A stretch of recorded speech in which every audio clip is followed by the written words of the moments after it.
स्वागत है आप सभी लोगों का सोलो लेवलिंग के एक नए एपिसोड के अंदर। तो जैसा कि हम लोगों ने लास्ट वाले एपिसोड में देख लिया था कि जिनवू ड्रैगन किंग को तो हरा देता है, लेकिन फिर भी वो रूलर्स की हेल्प से कप ऑफ रेनकार्टिनेशन को एक और बार इस्तेमाल करता है और इस बार जिनवू डायमेंशन रिफ्ट के अंदर ही सारे मोनार्च को मार देता है और फिर वो आखिर में जाता है ड्रैगन किंग से लड़ने के लिए, द मोनार्च ऑफ डिस्ट्रक्शन। और वहीं पे हमारा लास्ट वाला एपिसोड खत्म हो गया था। तो इस एपिसोड की शुरुआत में ड्रैगन किंग जिनवू से बोलता है कि मैं तुमसे काफी ज्यादा इम्प्रेस हुआ शैडो मोनार्च। वैसे मैंने कभी नहीं सोचा था कि तुम कप ऑफ रेनकार्टिनेशन का इस्तेमाल करोगे और समय को पीछे ले जाओगे। मैंने सोचा था कि हम दोनों दोबारा से सिर्फ एटर्नल स्लम्बर में ही मिलेंगे, लेकिन ये देखो हम दोनों यहाँ पर हैं, दोनों जिंदा हैं। चलो वहां पे नहीं तो यहीं पर ही सही, हम दोनों मिले तो सही। लेकिन हाँ, अब हम दोनों में से किसी एक को तो मरना ही होगा। हम दोनों में से कोई एक हमेशा के लिए सो जाएगा। मेरा नाम एंटेरीज है, वैसे तुम्हारा नाम क्या है? Shadow monarch. जिनवू से कहता है कि मैं हूँ सांग जिनवू, शैडो मोनार्च। वैसे तुम अब मरने वाले हो, मरने से पहले कोई आखिरी शब्द? ड्रैगन किंग भी अपनी सीट से खड़ा होता है जिनवू से लड़ने के लिए और उसको रिप्लाई देते हुए कहता है कि नहीं, वैसे भी तू मरेगा, मैं नहीं। और उसकी आर्मी ऑफ डिस्ट्रक्शन में जितने भी मॉन्स्टर्स होते हैं वो सभी के सभी एक्टिवेट हो जाते हैं, रेडी हो जाते हैं जिनवू से फाइट करने के लिए। और वो सभी के सभी लोग बस अपने राजा यानी ड्रैगन किंग की ही इशारे का इंतजार कर रहे थे ताकि वो जिनवू के ऊपर अटैक कर सकें। और फिर जिनवू और ड्रैगन किंग दोनों के दोनों काफी ज्यादा तेजी से एक दूसरे की तरफ बढ़ रहे होते हैं, एक दूसरे के ऊपर अटैक करने के लिए।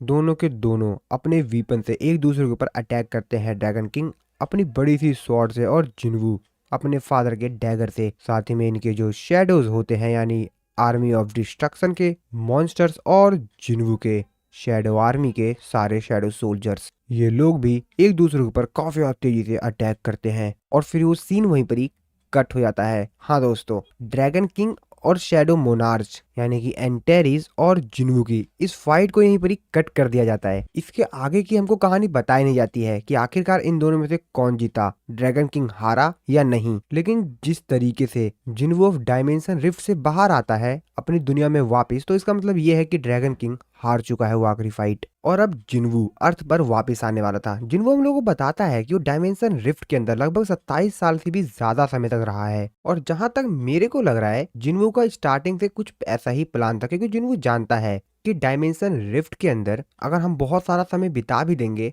तब भी नॉर्मल दुनिया में बहुत ही ज्यादा कम समय बीता होता है। और शायद जिनवू इसीलिए डायमेंशन रिफ्ट के अंदर ही मोनार्च को हैंडल कर रहा था और अब समय आ गया था कि जिनवू अर्थ पर वापिस आए। जिनवू हम लोगों को बताता है कि मिसिस सेलनर जो कि अब बड़ी बड़ी भविष्यवाणी करती हैं, उनकी एक भविष्यवाणी पूरी अमेरिका में और पूरी दुनिया भर में बहुत ही ज्यादा तेजी से फैल रही है। उनका कहना था कि गॉड ऑफ डेथ हमारी दुनिया में जल्द ही आने वाले हैं। तो जैसा कि आप लोगों को मालूम ही है कि गॉड ऑफ डेथ एक्चुअल में कोई और नहीं जिनवू ही है, क्योंकि जिनवू के पास पावर ऑफ डेथ है। जिनवू आगे बताता है कि अगर ये बात किसी नॉर्मल इंसान ने कही होती तो शायद लोग इस चीज के ऊपर विश्वास करते भी नहीं, लेकिन जिस व्यक्ति ने ये बात बोली है उसकी बात को इस तरीके से इग्नोर नहीं किया जा सकता है। और जैसा कि ये बात यानी कि ये भविष्यवाणी मिसिस सेलनर के द्वारा की गई है तो ये कोई नॉर्मल बात है नहीं और इसीलिए ये एक बहुत बड़ा इशू बन चुका है। मिसिस सेलनर ने एक इंटरव्यू के दौरान सभी लोगों को बताया था कि गॉड ऑफ डेथ अपनी कॉलेजल आर्मी के साथ हमारी धरती पर आ रहे हैं।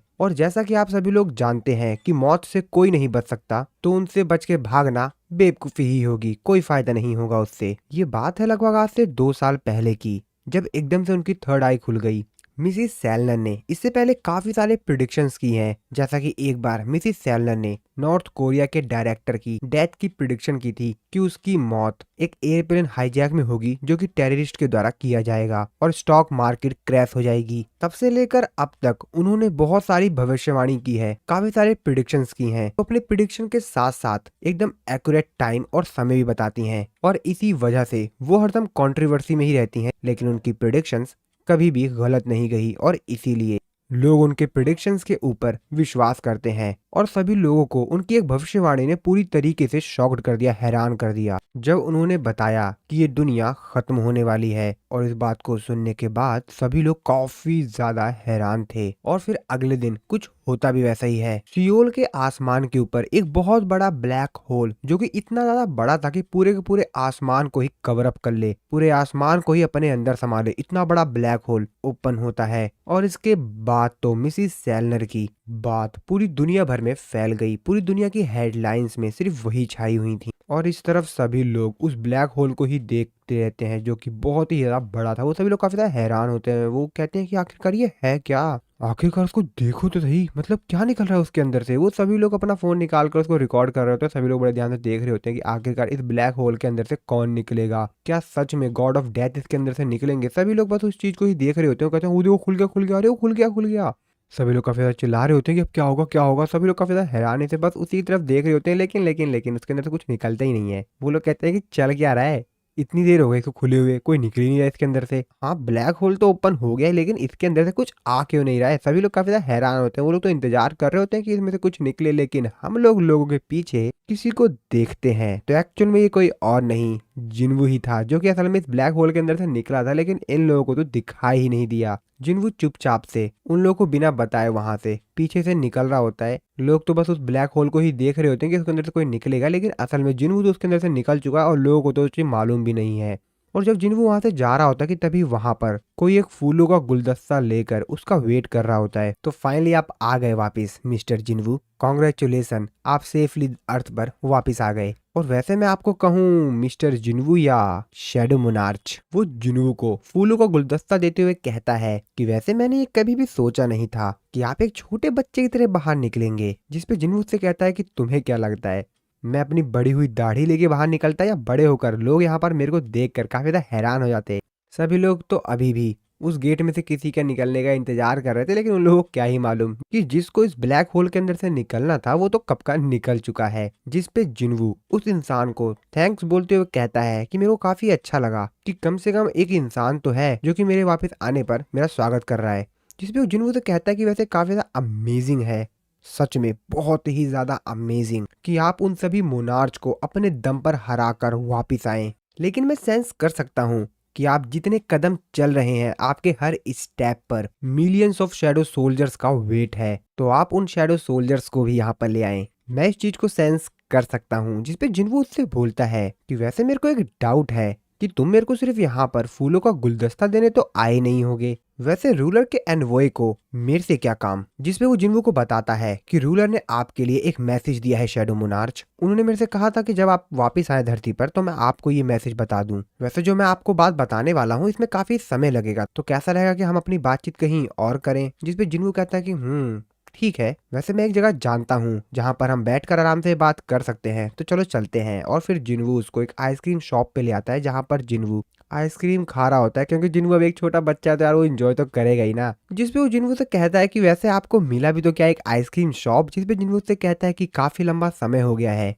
मैंने काफी लंबे समय से आइसक्रीम नहीं खाई है, तो थोड़ा सा एंजॉय कर लेता हूँ ना। हाँ, तो तुम क्या बोल रहे थे कि रूलर्स ने क्या बोला है, मतलब रूलर्स ने मेरे लिए क्या मैसेज भेजा है? जिसपे वो जिन्वू को बताता है सबसे पहले और सबसे ज्यादा इम्पोर्टेंट वो आपसे थैंक्स कहना चाहते थे जो भी आपने किया है उनके लिए। जिसपे जिन्वू से कहता है कि हाँ, ये जो फॉर्मेलिटीज तुम निभा रहे हो इसको काटो, सीधा डायरेक्टली पॉइंट पर आओ। वो मैसेज बताओ जो रूलर्स ने मेरे को देने के लिए कहा है। क्या किसी प्रकार की कोई प्रॉब्लम आ गई है क्या? जिसपे वो जिन्वू से कहता है कि नहीं, मैं यहाँ पर इसीलिए हूँ क्योंकि सारी प्रॉब्लम सॉल्व हो चुकी है। लेकिन रूलर्स काफी ज्यादा चिंतित हैं आपकी पावर्स को लेकर कि आपकी जो पावर का इफेक्ट है इस धरती पर, इस दुनिया पर कैसा होगा, क्योंकि आपके पास बहुत ही ज्यादा पावर है। और जैसा कि आप पहले से ही जानते हैं कि आपके पास जितनी पावर है ये अर्थ तो उसको हैंडल ही नहीं कर पाएगा। जिसपे जिन्वू से कहता है कि हाँ, तो फिर क्या हुआ? जिसपे वो जिन्वू को बताता है कि बिना माना के ये दुनिया बहुत ही ज्यादा कमजोर है। सो अगर आपको कोई प्रॉब्लम ना हो तो क्या हम आपको एक दूसरी दुनिया पे ट्रांसपोर्ट कर दें जो कि आपकी पावर को हैंडल कर सके, क्योंकि ये दुनिया आपकी पावर को हैंडल नहीं कर पाएगी। और जैसा कि आपने रूलर से कहा था कोई डंजन ओपन नहीं होगा, कोई हंटर नहीं होना चाहिए, तो इस दुनिया में माना भी नहीं होगी। और अगर इस दुनिया में माना नहीं है तो ये दुनिया बहुत ही ज्यादा कमजोर है कि ये आपकी पावर को हैंडल कर सके। तो इसलिए रूलर्स चाह रहे थे कि आपको एक ऐसी दुनिया में भेज दे जहाँ पर जो दुनिया एक्चुअल में आपकी पावर को हैंडल कर सके। ये बात सुन के जिन्वू थोड़ा सा हैरान होता है। जिन्वू जिस चम्मच से आइसक्रीम खा रहा होता है उसको थोड़ा सा दबाता है और अपनी पावर दिखाता है, जिस चीज को देखकर वो काफी ज्यादा हैरान हो जाता है। उसकी आंखें खुली खुली रहती हैं कि अब ये क्या करने वाला है, जिसपे जिन्वू उससे काफी ज्यादा गुस्से में कहता है, वैसे क्या तुम मेरे को अब रास्ते से हटाना चाहते हो, क्योंकि तुम लोगों का जो पर्पस था वो पूरा हो गया है, और ऐसा सिर्फ इसीलिए क्योंकि तुम लोग मेरी पावर से डर गए हो। जिसपे वो कहता है कि नहीं नहीं नहीं नहीं, मतलब आप गलत समझ रहे हैं, ऐसा कुछ नहीं है। तभी वो अपने पॉकेट से अपना फोन निकालते हुए कहता है कि ये देखिए, आप पहले प्लीज आप ये देखिए एक बार। तो वो मिसेस सेलनर का वही आर्टिकल दिखाता है जिसमें वो काफी ज्यादा पॉपुलर हो गई हैं अपने प्रिडिक्शंस की वजह से। जिन्वू उस आर्टिकल को पढ़ता हुआ कहता है कि द गॉड ऑफ डेथ इस दुनिया में आएगा। किस चीज के बारे में ये आर्टिकल? जिसपे वो जिन्वू को बताता है कि मिसिस सेलनर अपने प्रिडिक्शंस की वजह से काफी ज्यादा पॉपुलर हो चुकी हैं आपके आने से पहले ही। तो जब आप यहाँ पर आने वाले थे उससे काफी समय पहले ही वो काफी ज्यादा पॉपुलर हो गई थी अपनी भविष्यवाणी की वजह से। जिसपे जिन्वू से कहता है कि अच्छा, तो तुम्हारे कहने का मतलब ये है कि ये सब कुछ जो बदलाव हो रहे हैं वो मेरी वजह से हो रहे हैं, यानी कि जो मेरी पावर है उसकी वजह से इस दुनिया में बदलाव हो रहे हैं, चेंजेस हो रहे हैं। जिसपे वो जिन्वू से कहता है कि हाँ सर, और फिर जिन्वू कुछ सोचने लगता है। जिसके बाद जिन्वू से कहता है कि क्या तुम मेरे से थोड़े समय बाद मिलोगे, मैं तुमको बता दूंगा, तुम बाद में मिलना। जिसपे वो भी कहता है कि कोई बात नहीं सर, जैसी आपकी मर्जी मोनार्च। और फिर वो वहां से चला जाता है। जिन्वू फिर उसको देखते ही रहता है। वो अपने मन में सोच रहा होता है इस दुनिया में जितनी भी जिंदा चीज है उनके लाइफ का कोई ना कोई पर्पस तो होता ही है। अगर वो इस दुनिया में एग्जिस्ट करते हैं तो उनका कोई ना कोई पर्पस तो होता ही है। इससे एक चीज तो पक्की है, और एक नए शैडो मोनार्च के तौर पर मैं अपनी पावर का इस्तेमाल करके जो सुपर नेचुरल डिजास्टर्स आते हैं जो कि इस दुनिया को तबाह कर सकते हैं, उन सभी को मैं रोकूंगा अपनी पावर का इस्तेमाल करके। साथ ही में जो मोनार्च के अटैक हैं उनको भी रोकूंगा।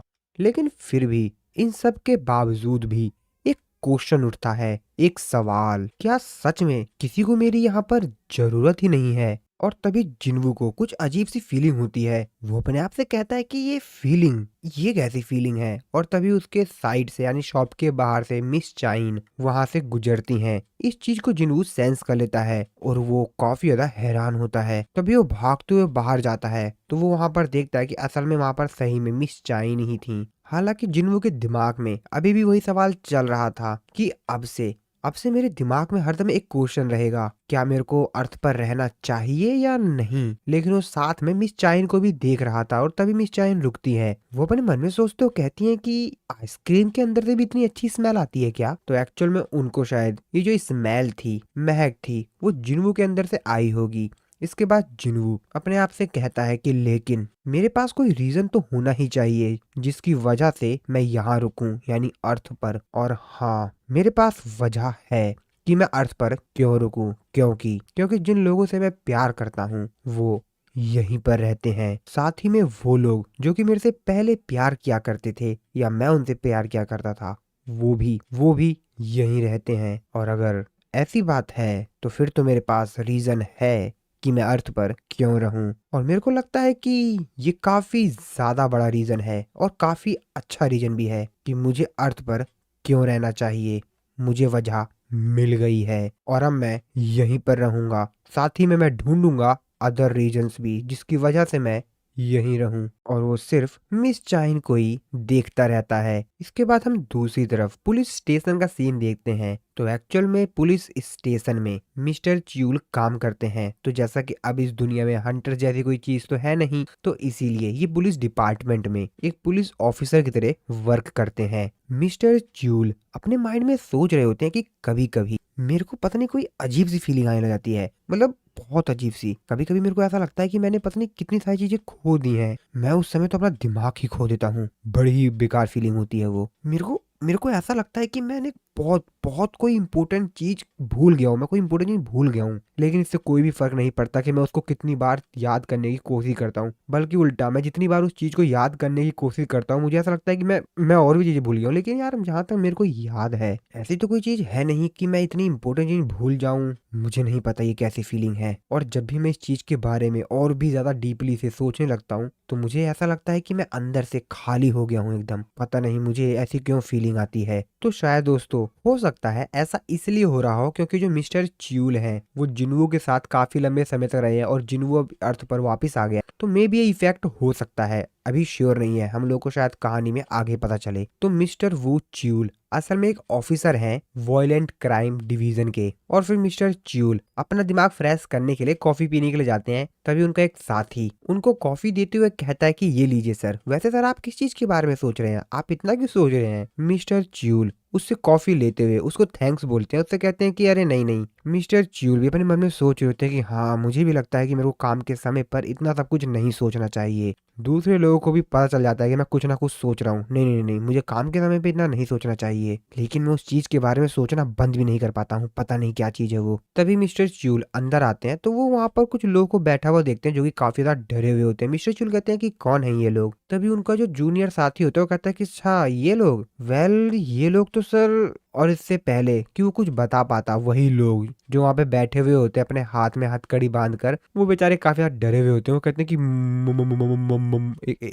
एक शैडो के अंदर से मॉन्स्टर बाहर निकला। नहीं नहीं नहीं नहीं, वो शैडो के अंदर से मॉन्स्टर, मॉन्स्टर के अंदर शैडो, पता नहीं क्या था वो। नहीं नहीं नहीं, हाँ हाँ हाँ, ग्राउंड के अंदर से एक शैडो बाहर निकला और उसने मेरे से कहा कि अगर तुम अपनी पूरी लाइफ रिग्रेट नहीं करना चाहते हो तो 24 घंटे के अंदर अंदर जाकर अपने आप को पुलिस के हवाले कर दो, और अगर तुम ऐसा नहीं करते हो तो तुम्हारे साथ बहुत ही ज्यादा बुरा होगा। वो चिल्लाते हुए मिस्टर च्यूल और बाकी सभी ऑफिसर से कहता है कि ऑफिसर्स प्लीज प्लीज, वो सारी मेरी ही गलती थी, वो सब मैंने गलत किया था, मेरे को जेल में डाल दो प्लीज प्लीज। अब ये बात सुनकर मिस्टर च्यूल भी काफी ज्यादा हैरान होते हैं। वो भी तो देखते हुए कहते हैं कि क्या क्या, तो तुम ये कहना चाहते हो कि तुमने एक शैडो मॉन्स्टर को देखा? सही में ना, सही में? जिसपे वो बंदा कहता है कि हाँ हाँ हाँ, मैंने आपसे बोला ना, बिल्कुल वही, बिल्कुल बिल्कुल। मिस्टर च्यूल अपनी कॉफी पीते हुए सोच रहे होते हैं वैसे क्या इस चीज के बारे में मेरे को अपने से ऊपर लोगों को बताना चाहिए, यानी अपने बड़े ऑफिसर्स को।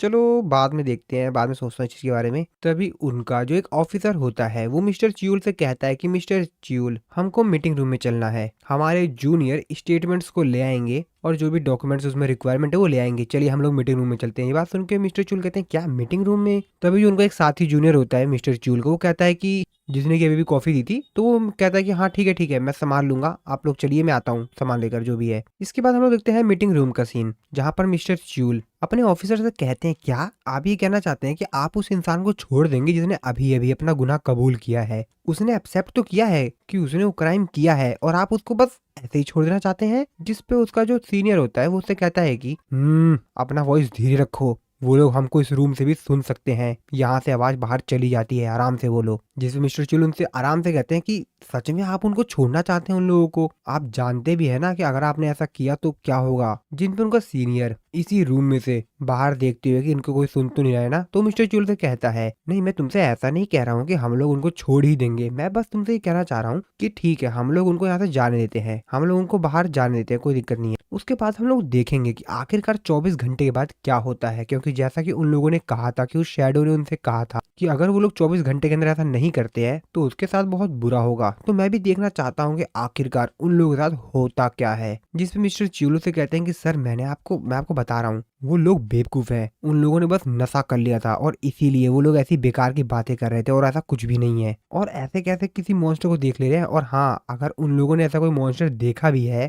तो हो सकता है उन लोगों ने जो नशा किया हो उसका कोई नया साइड इफेक्ट हो, क्योंकि इससे पहले तो किसी ने ऐसा कुछ नहीं कहा। अब ये लोग आकर कुछ ऐसी बात बोल रहे हैं कि इन लोगों ने मॉन्स्टर को देख लिया, तो थोड़ी सी डाउट वाली बात तो है ही। जिसपे उनका जो दूसरा साथी होता है वो अपने सीनियर को बताता है कि मैंने इन लोगों का ड्रग टेस्ट किया था और वो एकदम क्लियर है, कोई भी इश्यू नहीं है, और ऐसा नहीं है कि मैंने किसी और को भेज दिया हो, असल में मैं खुद ही नेशनल फोरेंसिक सर्विस के पास गया था और वहां पर मैंने उनका रिजल्ट खुद चेक किया है, और मैंने चेक किया है एकदम क्लियर है रिजल्ट। मिस्टर च्यूल कहते हैं कि लेकिन क्या इस चीज का कोई सेंस भी है? ये तीनों के तीनों लोग एक दूसरे को जानते तक नहीं है, और इन लोगों ने डिसाइड कर लिया कि इन लोगों ने जो क्राइम किया है उस चीज को आकर ये लोग कन्फेस कर लेंगे, और ये तीनों के तीनों बता रहे हैं कि इन लोगों ने सेम चीज को देखा है। मिस्टर च्यूल का सीनियर उन लोगों से कहता है हमारे जो सीनियर्स हैं उन लोगों ने मेरे से कहा है कि काफी लंबे समय से कुछ अजीब चीजें हो रही हैं, और हम लोगों को इस चीज के बारे में अभी भी कोई भी क्लू नहीं मिला है कि आखिरकार ये सब चीजें हो क्यों रही हैं। काफी सारी चीजें ऐसी हो रही हैं जो कि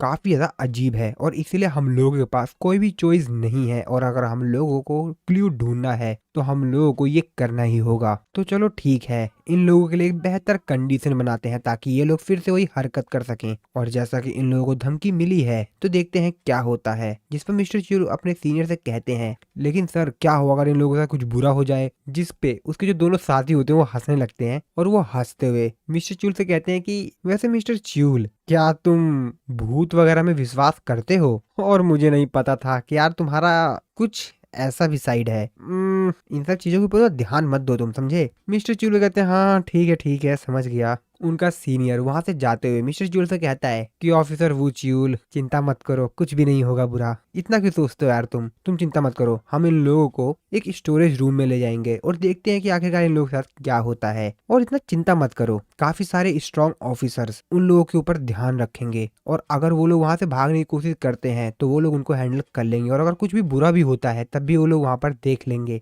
इतना मत सोचा करो मिस्टर च्यूल। और जैसा कि इन लोगों ने बताया है कि वो मॉन्स्टर 24 घंटे के अंदर इन लोगों के पास वापस आएगा, तो ये तो हम लोग के लिए एक अच्छी चीज है ना, देखा जाए तो कम से कम हम लोग उस मॉन्स्टर को तो देख ही लेंगे ना। और वैसे तुम चिंता मत करो, हम इस काम के लिए काफी सारे और ऑफिसर्स को बुला लेंगे और अगर तुमको इस जॉब में इस मिशन में ज्वाइन नहीं होना है तो हम तुमको फोर्स नहीं करेंगे, तुम्हारी चॉइस है। और अगर तुम ज्वाइन नहीं होना चाहते हो तो कोई दिक्कत नहीं है। मिस्टर च्यूल उनसे कहते हैं कि नहीं, मैं ठीक हूँ, कोई दिक्कत नहीं, मैं ज्वाइन करूंगा आपके इस मिशन को। इसके बाद हम लोग एक दूसरी जगह का सीन देखते हैं, उसी स्टोरेज रूम का जहां पर इन लोगों को ले गया गया होता है। वो क्रिमिनल ऑफिसर से कहता है कि प्लीज प्लीज प्लीज ऑफिसर ऐसा मत करो, तुम सीरियस हो क्या? तुम सच में ऐसा कुछ करने की सोच रहे हो? प्लीज प्लीज ऐसा मत करो, वो मेरे को मार देगा, मैं मर जाऊंगा यार, प्लीज प्लीज मेरे को छोड़ दो, मेरे साथ ही ऐसा क्यों कर रहे हो? नहीं प्लीज मत करो ऐसा कुछ। और फिर इसी सीन के साथ हमारा ये वाला जो एपिसोड है वो खत्म हो जाता है। और दोस्तों कुछ नए लोगों ने हमारे चैनल की मेंबरशिप ली है। उनमें से पहले हैं तन्मय सोनी, दूसरे हैं श्रवण कुमार, तीसरे हैं मॉडरेटर, चौथे हैं प्रोफेसर ऑफ बॉडकास्ट, पांचवे हैं अंकल का टीवी ढाबा और सिक्स्थ हैं केविन। सभी लोगों को थैंक्स। मिलता हूं मैं आपको लोगों को नई वीडियो में।